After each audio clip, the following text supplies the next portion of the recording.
사랑하는 청소년 여러분, 혹시 사하라라는 이야기를 들어본 적 있나요? 사하라는 사랑하라, 그리고 하고 싶은 일을 하라라는 이야기입니다. 오늘 소개해 주실 우리 나요한 목사님은요, 여러분들에게 굉장히 익숙한 우리 교육자분 중에 한 분일 거라고 생각이 돼요.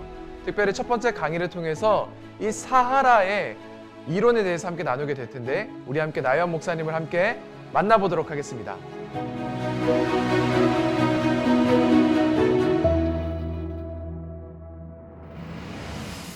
여러분 안녕하세요. 저는 나요한 목사입니다. 여러분 오랜만에 만나 뵙게 되는데요. 실제로 만나서 함께 이야기 나누고 그리고 함께 교제하면 좋겠지만 상황상 이렇게 온라인으로 만납니다. 그래도 여러분들과 만나는 이 시간이 저에겐 굉장히 감격스럽고 너무나 감사한 일이에요. 제가 이 자리에서 여러분들과 만나 뵙게 된 가장 큰 이유는 내가 그 다음 어떤 것을 할 수 있을까? 내가 가장 원하는 것이 무엇일까? 또는 내가 하고 싶은 것이 과연 무엇일까를 함께 나누고, 그것이 여러분들에게는 진로 또는 꿈이라고 표현할 수 있을 텐데요. 그것을 찾을 수 있는 방법을 몇 가지를 안내하려고 이 자리에 앉았습니다. 저는 원래 그러한 일을 했었어요. 제가 운영하는 곳은 사하라라고 하는 곳이고, 이곳은 사랑하라 그리고 하고 싶은 일을 하라의 줄임말이에요. 저희는 저희 정의를 하고 싶은 일을 찾고 이루는 곳, 이렇게 이야기하는데요. 실은 저는 이 일을 올해로 17년 차가 되었어요. 주안교회 제가 여러분들과 함께 만날 때도 주중에는 이런 일을 하고 있었죠. 청년 대학생 뿐만 아니라 여러분들 같은 청소년들, 또 그 이상의 장년층을 만나고 그들과 함께 그 다음의 삶을 어떻게 정말 아름답게 자기가 원하는 바대로 실현하고 살아갈 수 있을까라고 하는 것을 연구하고 도와주는 그러한 기관을 운영하고 있습니다. 원래는 한 긴 시간 함께 만나면서 이 과정들을 진행하고 또 그것을 통해서 안내하는 것이 저희의 원래 과정이라고 한다면, 그것을 좀 더 압축해서 여러분들에게 필요한 것들을 전달하는 게 이 강의의 가장 큰 목적입니다. 이후에라도 언제든지 궁금한 사항이 있거나 개인적인 고민이 있다면 저는 얼마든지 여러분들을 도와줄 수 있고 또 거기에 맞춰서 안내를 드릴 수 있으니까요. 우선은 기본적인 이 하고 싶은 일이라고 하는 것이 어떤 것인지, 또는 내가 꿈을 갖기 위해서 내가 어떠한 과정을 거쳐야 하고 또 확인해야 되는지를 저와 함께 이 시간을 통해서 확인해 보도록 하겠습니다. 저희는 이 찾고 이루는 곳이라고도 표현하는 것은, 아무리 내가 원하는 것을 결정하고 선택한다 하더라도 스스로 만들어가거나 구축하기는 어렵잖아요. 그래서 저희 안에서는 저희 과정을 경험하고 내가 하고 싶은 일을 결정하고 살아가는 사람들이 함께 모여서, 예를 들면 책을 출판한다던가 아니면 스타트업 같은 기업을 출범시키기도 해요. 카페나 가죽 공방 같은 공간을 만들어서 실현할 수 있도록 지원하기도 합니다. 그러니 단지 찾는 것에서 그치지 않고 그것을 실행하며 함께 살아가게 하는 것이 저희가 운영하는 사하라입니다. 여러분들과는 가장 먼저 해야 될 것이 바로 이 하고 싶은 일, 이것에 대한 개념 정리가 필요합니다. 사람마다 이게 다 다르죠.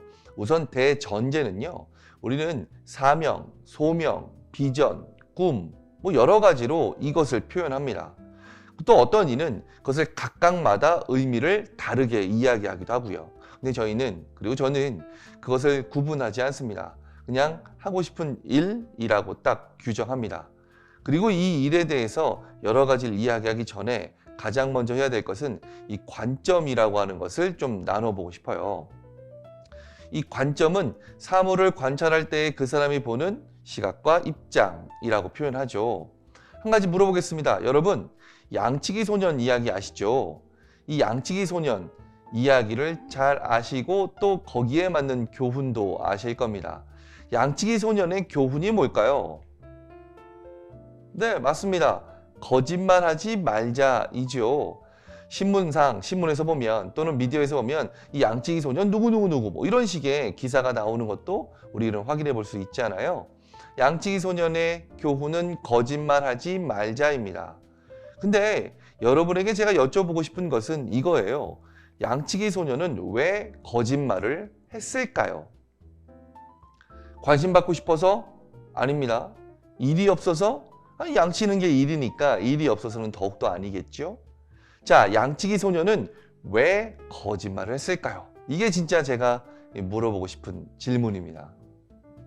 책에 보면요, 정확하게 쓰여져 있는데 심심해서라고 쓰여져 있어요. 양치기 소년은 심심해서 거짓말을 했다. 우리가 생각할 때 이 양치기 소년의 문제를 거짓말한 것을 문제라고 이야기합니다. 그쵸? 그러니까 얘는 나쁜 애야 라고 규정 짓기도 하죠. 근데 이 친구가 갖고 있는 진짜 문제는 무엇이냐면 바로 이 심심한 환경이라는 거죠.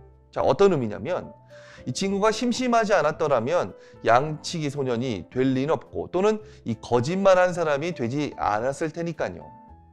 그러니 이 친구에게 문제가 거짓말한 것이 문제가 아니라 진짜 핵심적인 문제는 심심한 환경이었다. 앞으로 내가 어떤 것을 할 수 있을까? 내가 과연 무엇을 할 수 있을까? 또는 내가 어떤 것을 하는 것이 나에게 가장 잘 맞을까? 라고 하는 고민이 있는 게 문제가 아니라 실은 그것을 제대로 확인해 볼 수 있는 기회가 없었다는 것이 바로 문제다라고 하는 겁니다. 그러니 그것을 제대로 확인해 본다라고 하는 의미는 바로 이 나에 대한 확인이다 이렇게 표현할 수 있어요. 내가 무엇을 좋아하는지 또는 어떤 것을 잘하는지 또 내가 자기만이 추구하는 것은 무엇인지 그리고 자기가 살아왔던 과정에서 자기만의 고유하고 독특한 것은 과연 무엇인지를 확인해 볼 필요가 있었다는 거죠. 근데 우리는 그 확인의 기회를 거의 가져본 적이 없고 가진다 하더라도 직업 적성 검사나 흥미 검사, 다양한 심리 검사 정도로 알고 있는 수준이에요. 근데 어떠세요? 그 검사 결과 100% 신뢰하실까요? 실은 거의 안 하거든요. 그 이유는 제가 이후에 안내를 좀 드리려고 하는데요. 어쨌든 믿는다 하더라도 그 각각의 검사라던가 각각의 테스트가 실은 파편적으로 흩어져 있어요. 그것을 제대로 묶어본 경험도 실은 없기 때문에 이것도 맞는 것 같고 이것도 맞는 것 같고 라고 하는 나름대로의 불안 또는 궁금함이 계속 있을 수밖에 없는 것이지요. 그것이 여러분들 같은 청소년뿐만 아니라 실은 성인들도 마찬가지입니다. 어떤 의미냐면 제가 평소에 만나는 사람, 주중에 만나는 사람들은요, 실은 청소년이기보다는 성인들을 더 많이 만나요. 그리고 그들은 저와 관계가 일면식도 없는 사람들이에요. 그리고 그들은 제가 목사인 줄을 거의 모릅니다. 그냥 제가 운영하는 사하라에서 자기가 원하는 바를 좀 더 확인하고 싶고 찾고 싶어요. 그런 도움을 받고 싶습니다. 라는 사람들을 매일 새로운 사람들을 만나게 되지요. 근데 그 사람들이 갖고 있는 공통점, 저희가 만나는 사람들의 나름의 이 보편적인 공통점은 뭐냐면 각자마다 나름 자기만의 전공이 있고 또 직업의 경험이 있어요. 그러니 사회 초년생이기보다는 제가 만난 대상들은 대부분 다 20대 후반에서 30대 중반의 사람들을 가장 많이 이 마른 목골에서 가장 이 중간 부분을 그들을 만납니다. 근데 그들은 뭐 백수거나 그 전에 내가 해본 일이 없거나 이런 이들은 거의 없어요. 말씀드린 것처럼 전공이 나름의 전공이 있고 그리고 자기 나름의 직장의 경험들이 있는데 근데 이게 아니라 그 전에 내가 진짜 원하는 게 과연 무엇일까? 라고 하는 것을 찾기 위해서 만난다는 것이죠. 그런 의미에서는 여러분들과 제가 이 시간을 만나게 된 것은 누구보다 가장 빨리 또는 먼저 나에 대한 확인할 수 있고 나를 이해할 수 있는 도구를 내가 접하게 된다. 이렇게 생각하시면 딱 좋을 듯 합니다. 질문 한번 해보죠. 여러분 어떻게 걸으십니까? 이 걸음걸이를 물어보는 것이에요. 저는 두 발로 걷습니다. 아니, 두 발로 걷겠지요. 근데 제일 중요한 것, 어떤 형식으로, 어떤 방법으로 걸으십니까? 어떤 이는 이 질문을 하면 저는 빨리 걷습니다. 또 저는 천천히 걷습니다. 저는 팔자걸음. 제가 가장 웃겼던 대답은 저는 깡패같이 걷습니다. 이런 대답을 하셨는데 근데 가만히 생각해 보면 제가 생각하는 빠르게와 여러분이 생각하는 빠르게는 다르죠. 제가 생각하는 천천히와 여러분이 생각하는 천천히도 물론 다를 거고요. 이 이야기는, 이 대답은 다 상대적인 대답입니다. 그래서 제가 원하는 이 질문의 대답은 내가 걷는 이 한 걸음의 보폭, 각도, 속도, 거리, 간단하게 이야기하면 숫자를 여쭤보는 겁니다. 근데 그것을 이야기할 수 있는 사람은 거의 없어요. 왜냐하면 우리는 내가 어떻게 걷는지를 찍고 분석하고 그것을 기억하고 있을 필요를 못 느끼죠. 그냥 걷는 거잖아요. 그러니까 가만히 생각하면 우리는 이 질문에 할 수 있는 대답은 실은 모른다가 정답일 수밖에 없어요. 근데 나는 잘 모르지만 내 몸은 내가 어떻게 걷는지를 정확하게 알아요. 그 증거가 뭐냐면 신발 밑창입니다. 이건 제가 신었던 신발이고요. 저는 항상 오른쪽 뒷부분이 유달리 닳아 있어요. 제가 신었던 구두, 운동화, 슬리퍼 뭐 어떤 것이든 간에 오래 신었던 것을 확인해 보면 거의 오른쪽 뒷부분이 동일하게 유달리 닳아 있습니다. 이 얘기는 뭐냐면 나는 내가 어떻게 걷는지를 잘 모르지만 내 몸은 내가 어떻게 걷는 것이 편안하고 자연스러운지를 분명히 알고 있다. 그리고 나는 항상 그렇게 평생 걸어왔다 라고 하는 것의 증거이겠죠. 쌍둥이라 하더라도 달아있는 부분이 다릅니다. 왼발과 오른발이 달아있는 부분이 또 역시 다르고요. 그러니 내가 어떻게 걷는지 잘 알지 못하지만 내 몸은 정확하게 알고 있다라고 하는 것을 또 한 가지 예를 들어보면 출근길 또는 등굣길이라고 합시다. 빨리 가야 되는데 너무 늦었어요. 근데 그 순간 신발에 돌멩이가 뾰족한 돌멩이가 쏙 들어갔다라고 칩시다. 그러면 어떻게 걸을까요? 신발을 빼기 어렵다는 상황을 가정해 볼게요. 뒤뚱거리거나 꼼지락거리거나 쩔뚝거리거나 이러겠죠. 이런 경험들 다 한 번쯤은 있었을 거예요. 근데 여기서 가만히 생각해 볼 것은 이겁니다. 돌멩이가 들어갔어. 그럼 이렇게 걸어야지 라고 생각하고 판단하기 전에 이 몸이 먼저 반응한다는 것이죠. 이 얘기도 내가 잘 모르지만 내 몸은 정확하게 알고 있다. 그렇게 사람은 누구나 다 자기만의 보행법을 갖고 있어요. 여기서 저희는 좀 더 나아갑니다. 삶의 걸음도 그렇다. 사람은 누구나 다 자기가 원하고 바라고 경험하고 싶은 것들을 실은 이해하고 또는 그것을 은근슬쩍 다 하고 왔어요. 근데 왜 앞으로 내가 어떻게 해야 될지 잘 모르겠다라고 하는 자기 나름대로의 이유 또는 질문이 있는 것은 한 번도 그것을 제대로 확인해 보거나 엮어본 경험이 없기 때문이라는 것이지요. 그 의미에서 우리가 하는 것은 제대로 나에 대해서 확인한다라고 하는 것을 꼭 기억하시면 좋겠어요. 그리고 이 나에 대해서 확인할 수 있도록 도와주는 여러 기관들이 실은 있어요. 그 첫 번째는 이 덴마크의 애프터스쿨이라고 하는 것이 있습니다. 말 그대로 방과 후 학교 이렇게 할 수 있겠지만 이 덴마크는 중학교에서 고등학교 올라갈 때, 고등학교에서 대학교 올라갈 때 1년 중에 본인이 원해서 이 학교를 다닐 수가 있어요. 그러니까 휴학하고 가는 거죠.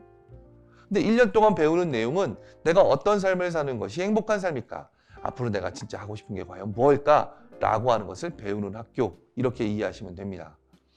근데 이 학교가 만들어진 것이 1800년대 중반이거든요.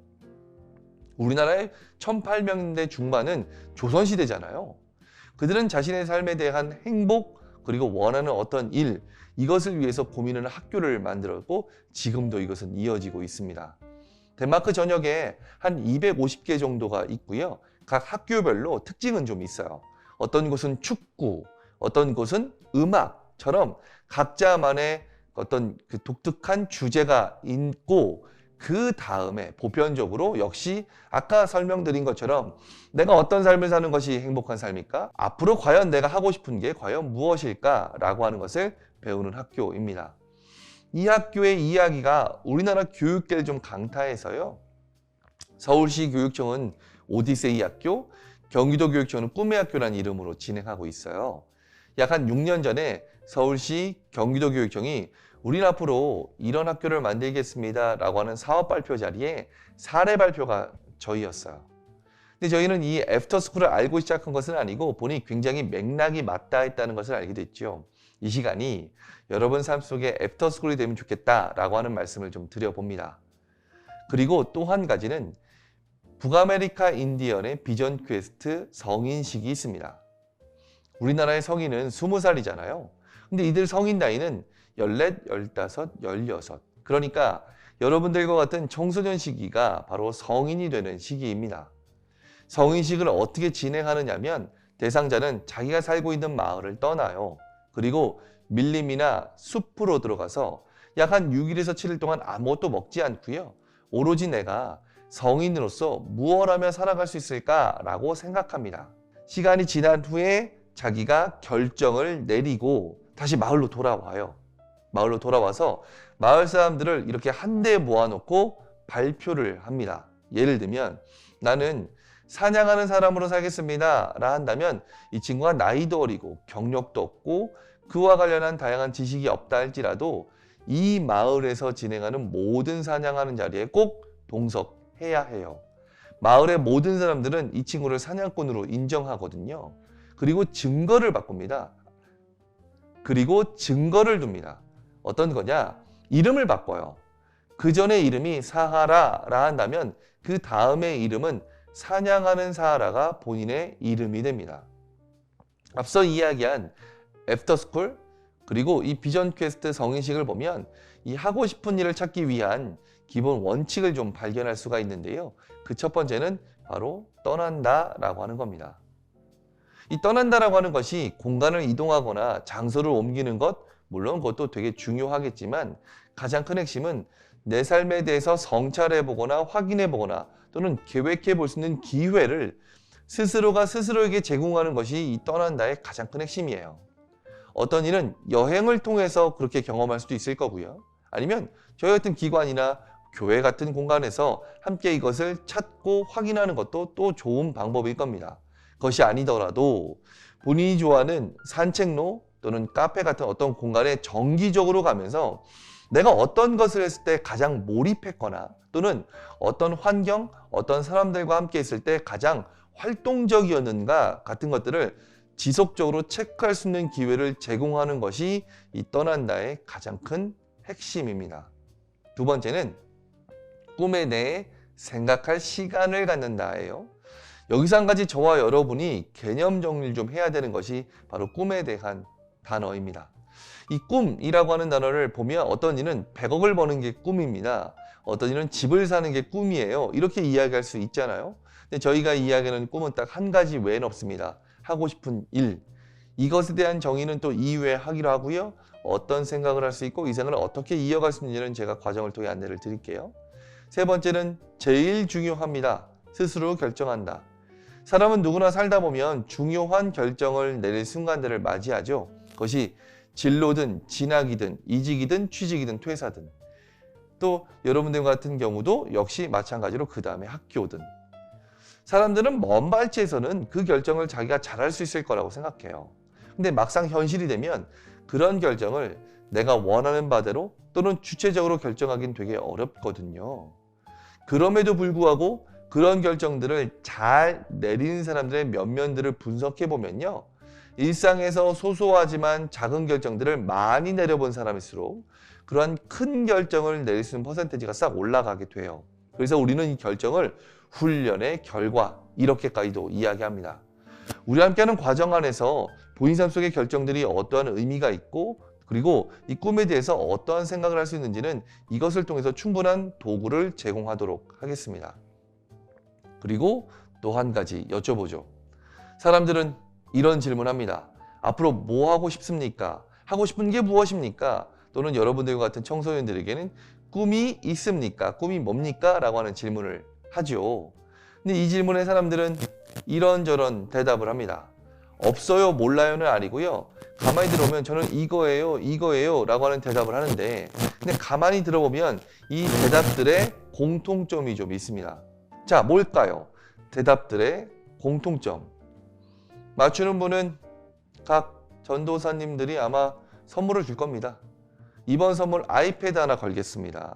이거 맞추시고 각 전도사님들에게 아이패드 하나 받아가시면 됩니다. 자, 뭘까요? 공통점.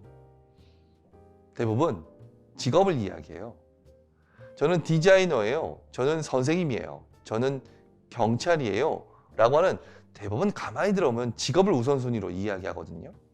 좀 나아가면 직장이죠. 그 직장은 대부분 대기업이거나 공기업 정도의 수준일 거예요. 그러니 직업과 직장의 이 바운더리, 이 둘레를 이거를 거의 넘지 않아요. 근데 아시겠지만 이 직업이라고 하는 게 영원하진 않거든요. 과거에는 있었는데 지금 없어진 직업도 있어요. 이거는 극장 간판을 그리는 것인데 지금은 그럴 이유 없잖아요. 이런 직업은 다 사라졌어요. 지금은 있지만 앞으로 없어질 직업들도 꽤 많이 있다라고 하는 이야기는 언론이나 미디어를 통해 심심치 않게 접하는 내용이기도 하거든요. 때론 내가 선망하거나 존경하는 직업들 중에서도 이 사라질 위기에 있는 직업들이 있다라고 하는 이야기는 실은 요즘 이야기가 아니라 굉장히 오래전부터 하는 이야기입니다. 그러니 내가 하고 싶은 일을 단지 직업판으로만 과연 두는 것이 맞을까라고 하는 게 저희의 시작점이었어요. 여러분들과 한 가지 게임을 좀 해보려고 합니다. 지금은 4차 산업혁명 시대라고 이야기하는데 이 사라질 직업들 또는 유지되는 직업들 또는 유망한 직업들이 있을 거잖아요. 간략하게 제가 한번 추려봤어요. 자, 이건 어떤 걸까요? 사라질 직업들. 네, 아시겠지만 통역가, 번역가입니다. 이건요. 이거는 흑기사가 아닙니다. 이거는 회계사입니다. 자, 이건 뭘까요? 이거는 의료진단 전문가예요. 자, 이건 뭘까요?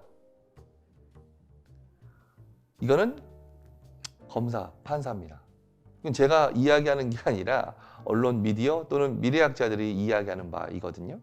자, 이건 뭘까요? 의뢰인? 이런 거 아닙니다. 이거는 언론인입니다.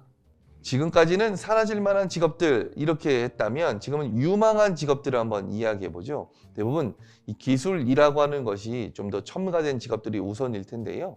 자, 이거는 잘 아시는 것처럼 우리가 맨날 이야기하는 AI 하잖아요. 인공지능 전문가입니다. 이거는요. 이거는 빅데이터예요. 빅데이터가 여러분 용량이 큰 데이터를 빅데이터라고 하는 게 아닙니다.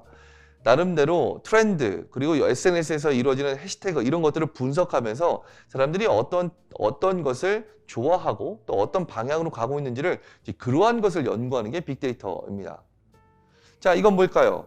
우리가 게임할 때도 항상 이용하기도 하잖아요. VR, 가상현실 전문가입니다. 자, 이건 좀 어려워요. 뭘까요? 이거는 정보보호 전문가입니다. 개인정보 또는 기업정보, 다양한 정보들이 굉장히 소중하잖아요. 그것을 보호해 줄 수 있도록 또는 나름대로 장치를 만들어주는 그러한 일을 하는 것이 이 정보보호 전문가입니다. 자, 이것은 이 사물 인터넷이에요. 그러니까 우리 냉장고에도 인터넷이 되고 다 되잖아요. 이런 것들이 앞으로 유망할 직업들 이렇게 표현합니다. 자, 이제는 유지될, 과거에도 있었지만 앞으로도 계속 유지될 만한 직업들을 한번 맞춰볼까요? 자, 이건 뭘까요?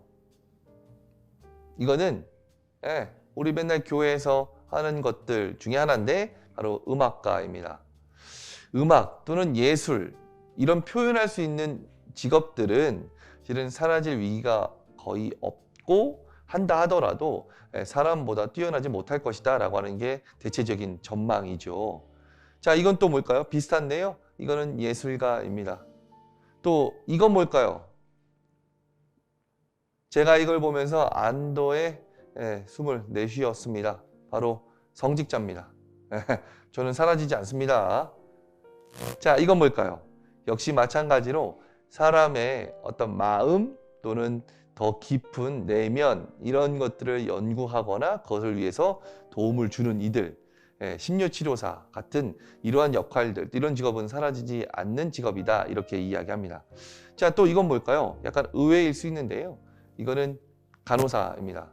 간호사 역시 나름대로 의료의 기술은 대부분 기술 또는 AI 같은 어떤 나름대로의 컴퓨터나 이런 기술이 발전되면서 사라질 수 있겠으나 사람을 보호하고 또는 돕고라고 하는 그 역할은 사라지지 않을 것이다. 이렇게 이야기하더라고요. 그러니 가만히 보면 저는 이거예요 라고 하는 직업을 우리가 우선순위로 두는데 그게 과연 꿈으로 내가 진짜 원하는 것으로 표현할 수 있을까라고 하는 게 가장 중요하다는 거죠. 또 한 가지 여쭤볼까요? 사람이 평생 살면서 평균 몇 번 정도 직업이 바뀔까요? 여러분은 아시겠지만 저는 40대 중반입니다. 제가 중학교에 처음 왔을 때가 30대 초반이었는데 벌써 그렇게 됐습니다. 지금의 40대 중반, 아마 여러분의 부모님 세대일 텐데 이 부모님 세대가 과거, 현재, 미래 싹 포함해서 평균적으로 몇 번 정도 직업이 바뀐다라고 할까요? 평균 8번에서 10번입니다. 직장이 바뀌면서 직업이 바뀌는 경우까지 포함해요. 자, 그러면 20대 초반부터 10대까지 여러분들을 다음 세대라고 우리는 칭하잖아요. 이 다음 세대들은 평균 몇 번 정도 평생 살면서 바뀐다라고 이렇게 이야기할까요? 12번에서 15번입니다. 그러니 저는 이거예요 라고 하는 직업 자체가, 그 대답 안에서의 직업 자체가 사라지는 것도 있을 것이고요. 내가 그것을 계속 바꾸어갈 수밖에 없는 사회라는 것이죠. 그래서 저희의 그 다음 스텝은 무엇이었냐면, 그러면 내가 경험했거나 또는 내가 일을 했거나 또는 내가 나름의 전공을 했거나 라고 하는 것들을 싹 묶어보면 나름의 공통점이 좀 있지 않을까? 또한 그것을 선택하는 기준이 돈이 아니라 자기만이 갖고 있는 주제, 이 자기만이 갖고 있는 테마가 분명하게 있지 않을까라고 하는 게 저희는 하고 싶은 일, 우리는 그것을 라이프워크라고 표현하고요. 예, 이런 단어를 사용합니다. 이 단어는 원래 일생의 테마, 필생의 사업 이런 뜻인데 저희는 이것을 그냥 간단하게 하고 싶은 일이라고 딱 규정 지어요. 예를 한번 들어볼까요? 이 친구는 중3 때 저희를 만났고 쭉 보니 자기가 가장 행복하게 또한 지속 가능하게 할 수 있는 나름대로의 일을 우리의 음식을 알리다라고 결정을 했어요. 그래서 이 조리과학과에 들어갔고 식품공학과를 대학에 진학하게 됩니다. 그 이후에 어떤 일을 우선적으로 했냐면 해외에 나가서 자기가 전공한 한식을 나눠주기도 하고 또한 그런 음식의 교류를 정말 굉장히 많이 쌓았더라고요. 그러고 나서 어느 날 저희와 연락이 돼서 요즘 뭐하니? 라고 물어보니 직장에 취직을 했다는 거죠. 당연히 나름의 셰프로 취직했을 줄 알았는데 그게 아니라 백화점에 했다는 거예요. 여러분, 백화점 지하 1층에 뭐가 있습니까? 푸드코트는 마트에 있는 겁니다. 예, 주차장? 주차장보다 좀 위에 식품관이 있어요. 요즘 식품관의 트렌드는 뭡니까? 전국에 있는 맛집들을 하나씩 선정해서 이곳으로 들이는 게 백화점에서 식품관, 우리가 볼 수 있는 곳이죠. 저기 경기도에 큰 백화점 하나가 있는데 거기서 그 역할을 하는 친구가 바로 얘입니다. 그러니까 이 친구가 하고 싶은 일은 뭐냐면 누군가는 요리사, 누군가는 셰프 이렇게 이야기할 수 있겠지만 우리의 음식을 알리다라고 하는 이 자체가 하고 싶은 일이고 이것을 실현하기 위해서 또한 이것을 이루기 위해서 이 친구는 직업을 또는 직장을 백화점이라고 하는 곳으로 가게 된 것이죠. 어떤 이는 음식을 만드는 것이 하고 싶은 일인 사람이 있고요. 어떤 이는 이것을 통해서 사업을 하고 싶은 이도 있어요. 이 친구가 하고 싶은 일은 알리다입니다. 그러니 이것을 실현하기 위해서 어떤 사람은 직업을 선택할 수도 있고 어떤 이는 직장 안에서도 이룰 수 있을 거예요. 또 어떤 이는 뭡니까? 직위를 바탕으로도 실현할 수 있을 겁니다. 그러니 직업이나 직장이나 직위 같은 환경은 언제든지 바꿀 수밖에 없는 것이라고 한다면 우리의 음식을 알리다라와 같은 이와 같은 하고 싶은 일은 거의 변함이 없어요. 이분도 마찬가지고요. 이분은 제 후배이기도 하고 목사님이기도 합니다. 그러나 이 친구가 가장 하고 싶은 일은 소외된 이들을 돕는다입니다. 자기 나름대로 이 소외된 아이들에 대한 연민 또는 나름의 애정이 있고 이들을 위해서 내가 어떻게 할 수 있을까라고 고민하던 중에 자기가 가장 좋아하는 것이 또한 사진이어서 이 사진을 내가 제대로 한번 공부해 보겠습니다 하고 미국으로 가게 되죠. 미국에 가서 다시 대학에 들어갔고요. 사진을 전공하게 됩니다. 단지 사진을 전공한 것을 넘어서서 그 미국에서도 이 아이들을 어떻게 내가 도울 수 있는 역할을 할 수 있을까라고 찾아보던 중에 전 세계 가장 가난한 나라인 IT, 이 IT에 봉사를 가는 단체를 확인하게 돼요. 그래서 자기가 자기 돈을 들여서 그 봉사단체에 합류하게 되고 그 IT에서 찍었던 사진들이 전 세계 2018년부터 지금까지 사진 모든 대회를 우승하고 있습니다. 왼쪽에 있는 사진이 딱 그것의 시작이었는데요. 이 아이들은 바로 오른쪽에 있는 이 빈민가에 사는 아이들이었어요. 거의 쓰레기장이라고 표현할 수 있을 만큼 처참한 환경입니다.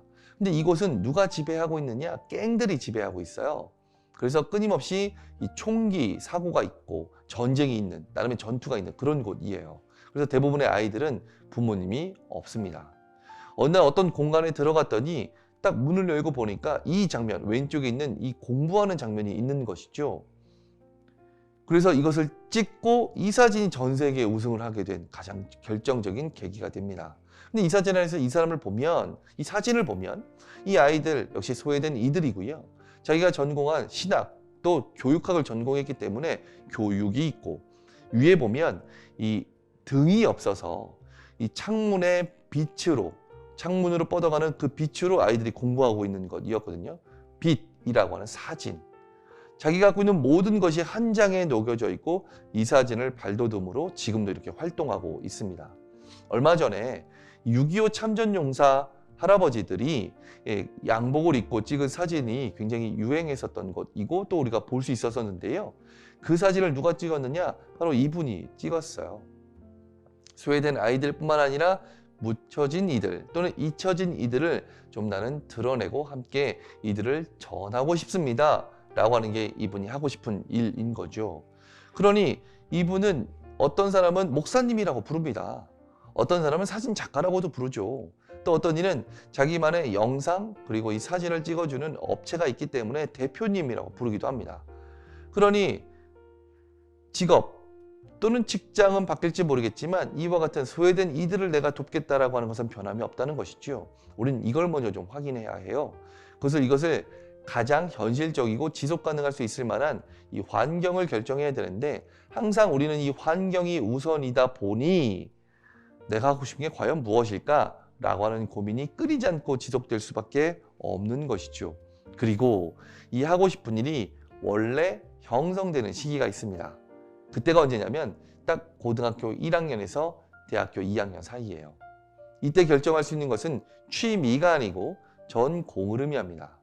그리고 이 전공은요, 10년간 나름의 연구, 훈련, 활동, 배움이 있다 보면 20대 후반이나 30대 초반에 그 분야의 전문가로서 살아갈 수 있다라고 하는 것이 일반적인 이론이기도 하고 저희가 이야기하는 바이기도 합니다.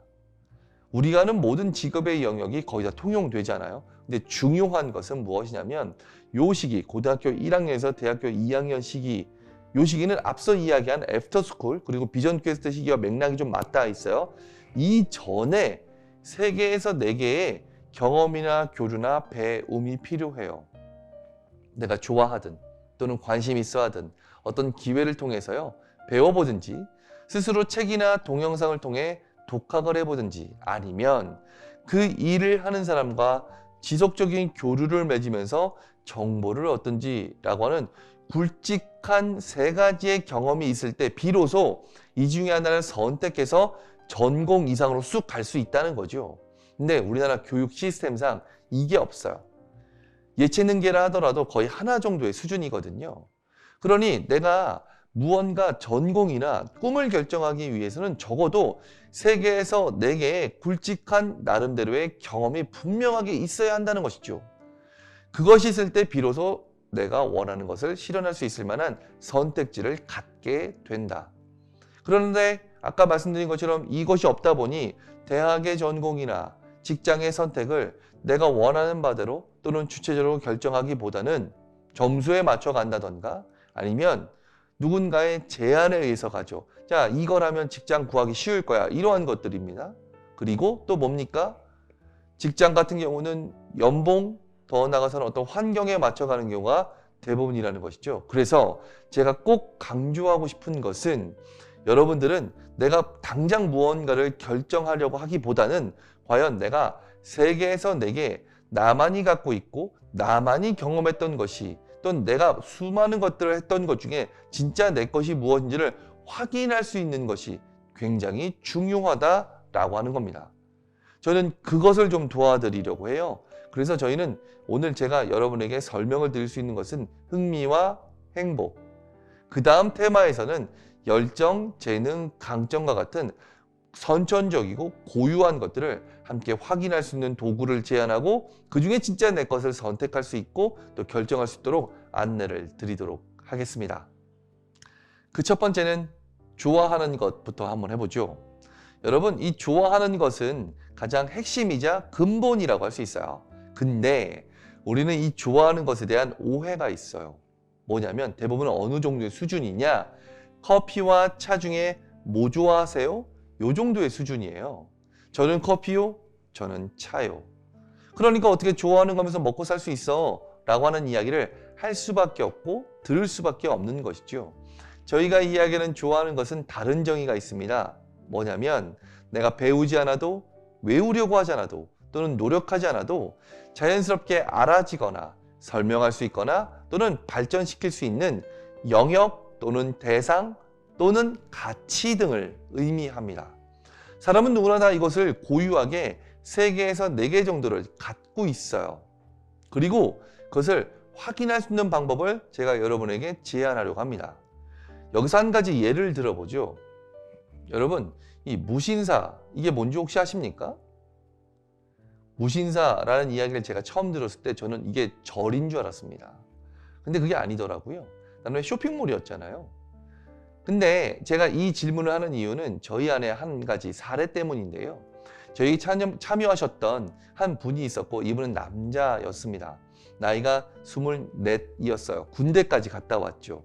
근데 이분의 히스토리를 쭉 들어보니 자신은 지금 피팅 모델로 활동하고 있다 하더라고요. 근데 그 전에 자기가 연극영화과에 진학을 했는데 가고 보니까 그 분위기와 이것이 나랑 너무 안 맞아서 그냥 나와버렸대요. 그렇게 그럼에도 자기가 무언가 생계를 유지하거나 그래도 자기가 좋아하는 것이 옷이니 나름대로 이런 모델 활동을 지속하다가 이제 진짜 군대까지 갔다 왔는데 내가 어떤 걸 해야 할까라고 하는 고민 때문에 저희를 만나게 된 것이죠. 근데 쭉 보니 우리는 그렇거든요. 자신이 살아왔던 과정에서 이 사람만이 갖고 있는 것, 또 이 사람만이 갖고 있는 또는 잘하는 것, 이 모든 것들을 다 체크하게 되어 있어요. 근데 이분에게 가장 큰 핵심은 어떤 것을 경영하고 이끄는 것. 그것이 이분에게는 가장 잘할 수 있고 또한 선천적이다라고 하는 것을 서로 확인하게 되었죠. 근데 무엇을 경영하고 무엇을 할까라고 하는 게 이게 궁금한 점 아니겠어요? 그래서 여러 가지를 생각해 봤죠.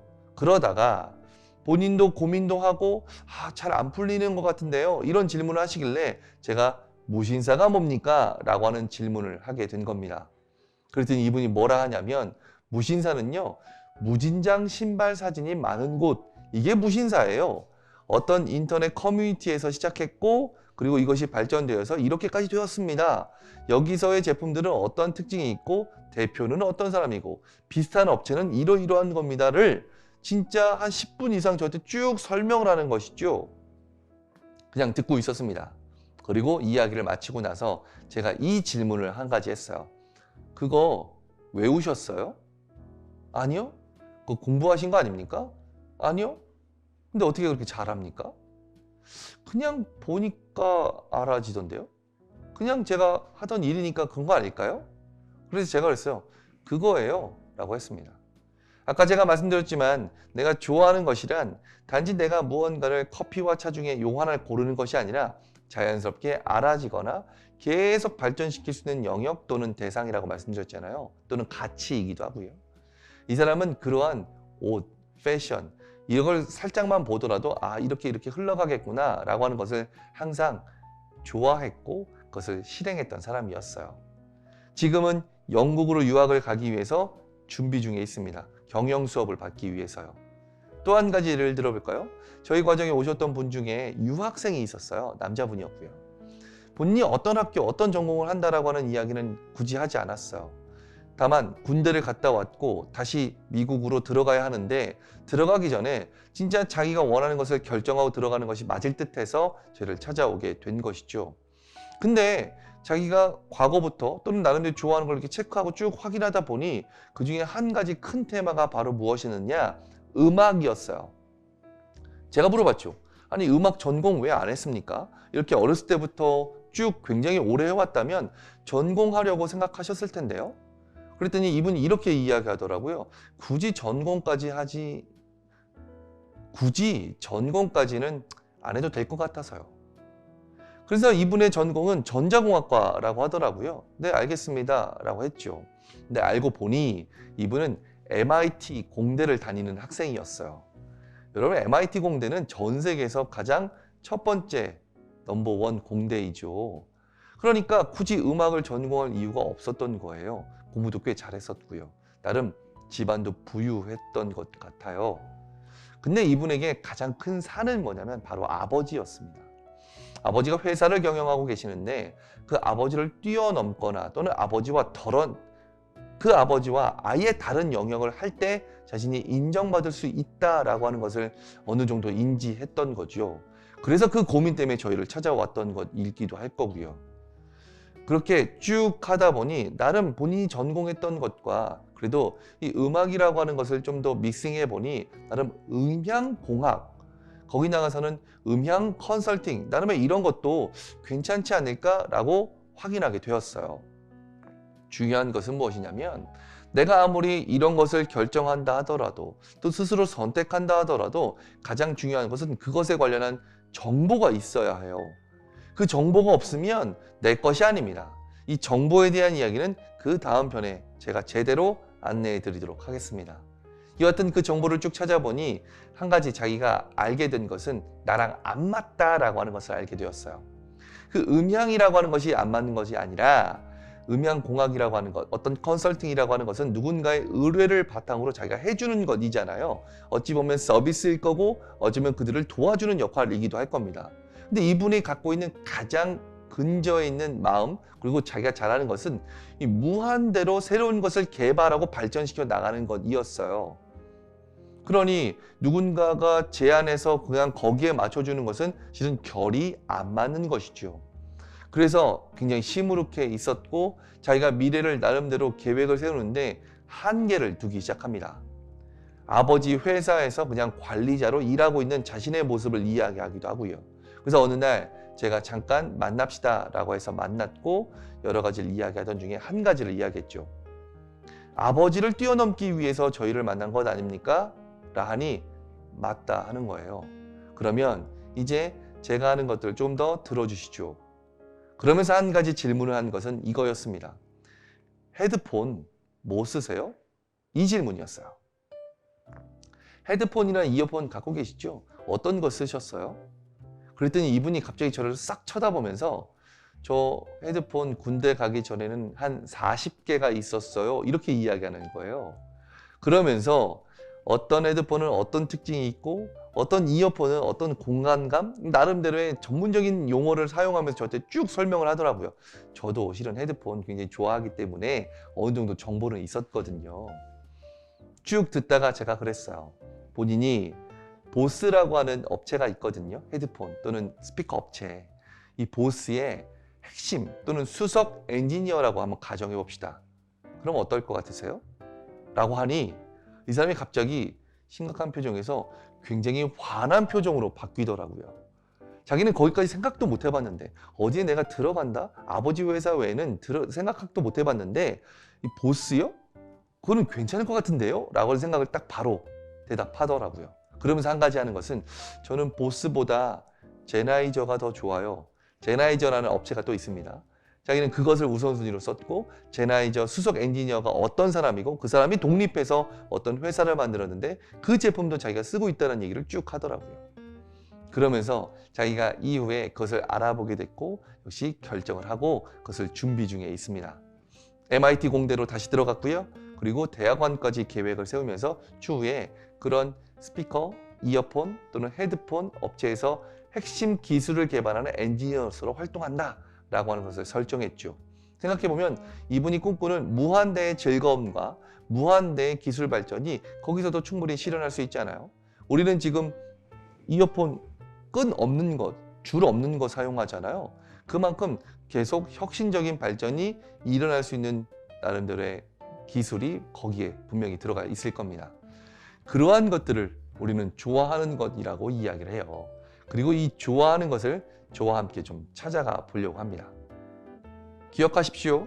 제가 한번 정리해 보려고 하는데요. 우리가 하고 싶은 일은 분명히 있고 이것을 위한 재료를 저와 또 함께 제안하고 만들려고 합니다. 이 시간에는 이 하고 싶은 일이라고 하는 것의 개념 정리가 좀 필요했고 그것을 가장 현실적으로 실행할 수 있을 만한 환경을 결정한다 라고 하는 이러한 내용을 꼭 전달하고 싶었어요. 그리고 자기 나름대로 꿈이라고 하는 것이 형성되는 시기와 지금 꼭 해야 할 것은 3개에서 4개의 경험이다. 그 3개에서 4개의 경험을 할 수 있을 만한 좋아하는 것, 자기만이 느낄 때 그리고 자기만의 재능 이러한 것들을 제가 몇 가지 도구를 전달하도록 하겠습니다. 그것은 그 다음 시간에 함께 전달하면서 찾아가 보도록 할게요. 오늘 첫 번째 시간은 여기서 마치도록 하겠습니다. 수고하셨습니다.